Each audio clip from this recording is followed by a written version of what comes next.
जय श्री गणेश, जय माता दी, जय सिया राम। मेरे सनातनी भाई बहनों,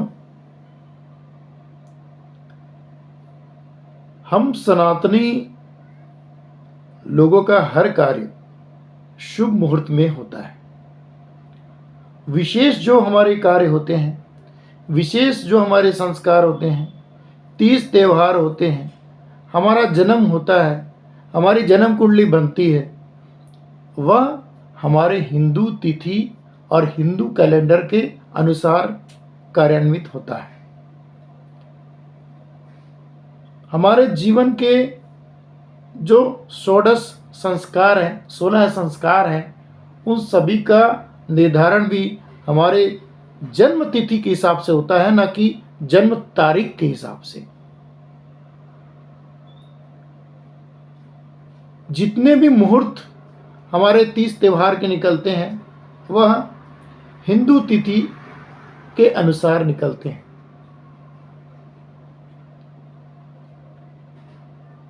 मेरा कहने का तात्पर्य यह है कि हमारी जो हिंदू पंचांग है, उसके अनुसार ही हमें कार्य करना चाहिए और करना होता है।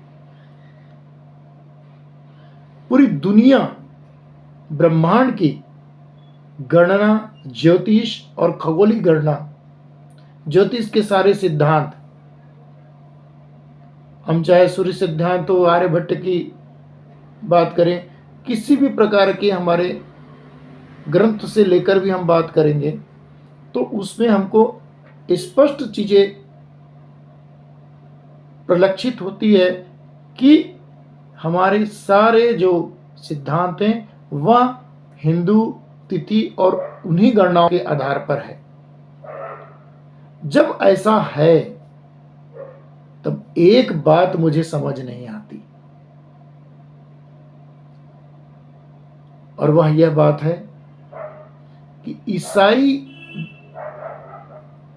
नव वर्ष जो प्रारंभ होता है, जिसे अंग्रेजी नव वर्ष प्रारंभ भी कहते हैं, 1 जनवरी, इस 1 जनवरी से प्रारंभ होने वाले ईसाई कैलेंडर वाले दिन को, और वह भी रात के समय, रात 12 बजे के समय, जैसे ही 12 बजते हैं, जैसे कि नया कोई वर्ष आ रहा है और लोग पटाखे फोड़ने लगते हैं और जश्न मनाते हैं, घटिया प्रदर्शन करते हैं।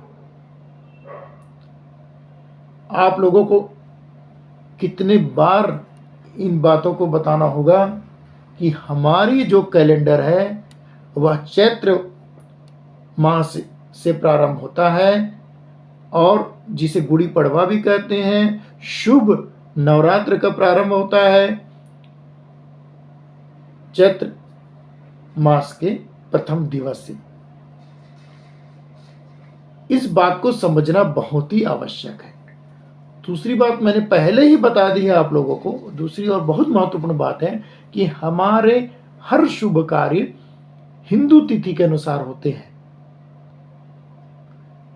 हालांकि हम लोग चूंकि इंटरनेशनल कैलेंडर करके अंग्रेजों के गुलाम रहे, इस वजह से लगातार इस हिंदू कैलेंडर को किनारे कर दिया गया और अंग्रेजी कैलेंडर को मान रहे हैं। लेकिन आप सभी लोग तो अपने सारे संस्कार उन्हीं हिंदू कैलेंडर में कर रहे हैं ना। अब ये आप ही सोचिए कि आप कौन सा त्योहार मना रहे हैं। आप 1 जनवरी 31/12 की रात्रि के बाद में नया वर्ष मना रहे हैं। ये ईसाई नया वर्ष है भाई, ये हिंदुओं का नया वर्ष नहीं है, ये सनातनियों को नया वर्ष नहीं है। सनातनियों को नया वर्ष चैत्र मास से प्रारंभ होता है। मैं उम्मीद करता हूं मेरी बातें आप सभी को समझ आ गई होगी। ठीक उसी प्रकार हमारा चैत्र मास के प्रथम तिथि के दिन, प्रथमा तिथि के दिन सूर्योदय से प्रारंभ होता है, वह भी रात्रि से प्रारंभ नहीं होता। ये क्या 31 की रात के बाद में दूसरे दिन 1 जनवरी लगने की खुशी में रात में ही जश्न मना रहे हैं। रात में तो कोई भी शुभ कार्य होते नहीं हिंदू धर्म मान्यता के अनुसार, सनातन पद्धति के अनुसार। और आप लोग ये सब क्या कर रहे हैं? ध्यान रखें, इसके दुष्परिणाम हमें भोगने पड़ते हैं यदि हम अपने सनातन धर्म की परंपरा के विरुद्ध कार्य करते हैं। सावधान हो जाइए। और पुनः आप सबसे निवेदन करता हूं, मंगल कामना के लिए, शुभ दिवस के लिए और भावी जीवन के लिए हम सभी सनातन धर्म परंपरा और संस्कृति को अपनाते हुए दृढ़ता से उसका पालन करें। किसी भी तरीके से पाश्चात्य संस्कृति का अपने ऊपर चादर ओढ़ने की कोशिश न करें, अन्यथा गर्त में जाने के अलावा और कुछ नहीं बचा रहेगा। पुनः आप सभी को बहुत बहुत शुभकामनाएं, मंगल कामनाएं। जय माता दी, जय श्री राम।